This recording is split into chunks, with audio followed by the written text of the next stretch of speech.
Have you ever had one of those moments you wish you could freeze forever? Let me tell you this.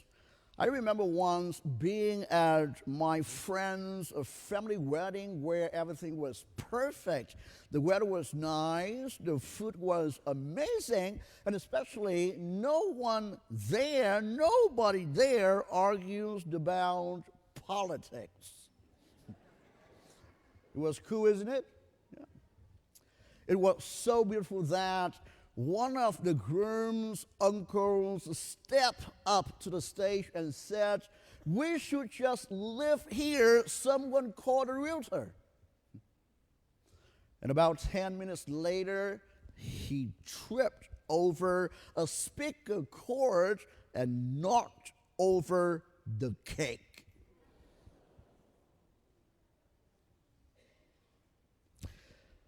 And that is how mountaintop moments go. They are glorious, and they don't last forever.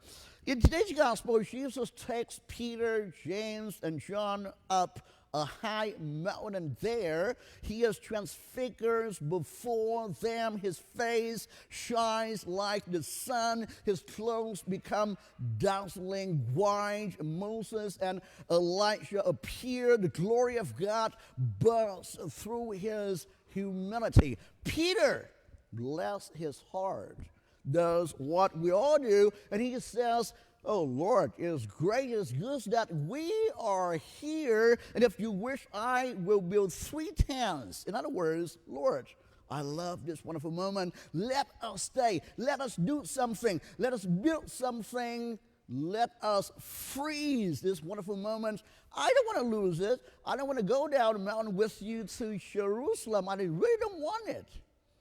You know, I totally get Peter. If I had seen Jesus shining like the sun, I would not be thinking about going back down the mountain to many people, to life burdens, to confusion, and especially eventually to the cross. I would be pricing lumber for those tents. Do you know why? Because we all love the highs, right? But don't get high. Just remember that. We all love the heights. We all love the day when everything clicks. The retreat where you felt on fire. The mass where the music and singer right there lifted your souls. The moments in prayer when God felt so close that you could almost touch him. And you know what? But then Monday comes. All the bills you gotta pay monthly come. Or your health problem doesn't allow you to do whatever you want, or other problems in life come. And that is where we live most of our lives.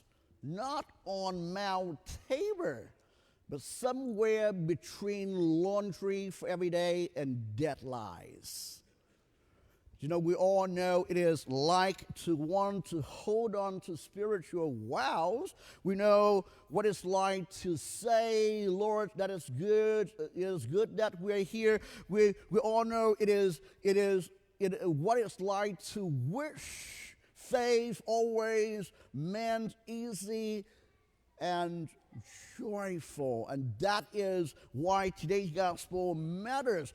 Because what happens on a mountain is not just a private light show for 3 apostles. It reveals something essential about, just listen, it reveals something essential about who Jesus is and what discipleship really means.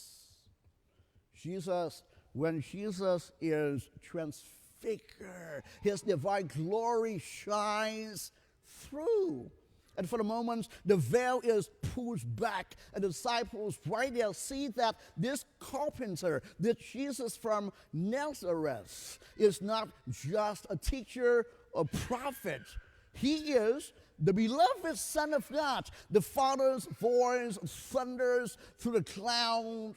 This is my beloved Son with whom I am well pleased. Listen to him. Yes, listen to him. That is what we got to do. That is the center. Listen to him. Not build tents, not capture the feeling, not stay in the light. Listen to him. Do you hear it? Listen to him. And what has Jesus just been talking about before? The cross. Self-denial, saving, losing, not saving, losing yourself, losing your life to save it. And the transfiguration comes right after Jesus predicts his suffering and death. The glory is real, but so is the cross. Now, St. Leo the Great said, the Lord reveals his divine glory to strengthen the apostles so that when they see him crucified, they may not doubt. The mountain was not an escape from suffering. It was preparation for it. It was the preparation for the suffering. And that changes everything, because we sometimes think faith means constant consolation. And if I am close to God, I should feel radiance. If I am doing it right, I should shine a little bit. But all the saints tell a different story. St. John the Cross wrote, the endurance of darkness is the preparation for great light. And St. Teresa of Avila said, it is love alone that gives worth to all things, not the feelings. It is love. And the disciple had to learn that the same Jesus who shines like the sun is the Jesus who will hang on the cross. And they had to listen to him in both places. So, what about you? Maybe you are now in a joyful season. Prayer feels alive. God feels near. And if so, thank God for that. Receive it and let it strengthen you. But just remember, do not build tents. Do not put yourself in a box and then feel good about that and forget what you're going to do. Do not build tents. Because when we build tents, we try to freeze a spiritual high, turn a moment into a monument, protect an experience instead of following a person, create systems, identities, and comfort zone right there around things that once felt holy. Just remember, tents can become attachments. Tents can become attachments. And just remember, spiritually speaking, attachments can quietly replace listening. And thanks be to God, the Father did not say, he didn't say, admire him. He didn't say, organize these in a good way. He didn't say that, but he says, listen to him. So listening to Jesus means receiving his words, trusting his direction, obeying even when this disrupts your plans, and letting go of what you want to preserve. Maybe it can feel tense, can feel safe, but if you want to follow Jesus, following Jesus requires surrender. And just remember this, healing lives in surrender. Or maybe you are not on the mountain. You are now in a valley. Maybe, faith feels ordinary and even hard. Maybe you are carrying a cross that you didn't ask for. Although you are in those situations, just remember, listen to him there too, because the glory of God was not gone when Jesus walked down the mountain. It was not gone. It was hidden. It was hidden. And the same divine Son was walking towards Calvary.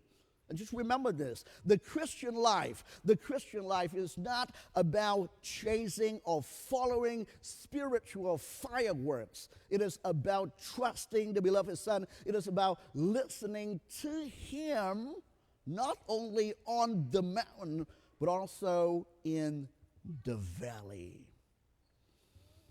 And here's the beautiful part. We all do this together. Peter, James, and John walk up a mountain together. They came down a mountain together, and they would one day suffer together. And the church walks this road together. And we remind each other of the glory when someone forgets. We steady each other in the valley. We point each other back to the voice from the clouds. This is my beloved Son. Listen to him. And one day the tents will come, not the flimsy kind of tent Peter imagined, but the dwelling place of God with his people. The glory will not fade. The light will not dim. And at St. Thomas Aquinas said, in heaven our happiness will consist in seeing God. But now, we are not there yet, right?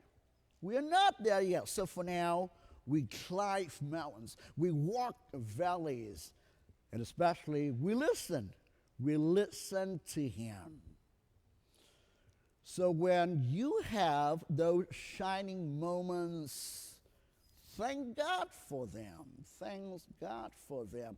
And let them anchor you. Let them remind who Jesus really is. And so when the cake falls over, or the speaker cord trips you up, or even when the glory seems to disappear, but do not be afraid, do not panic, because the beloved Son of God is still there. Listen to him. Listen to him. And let us keep walking together.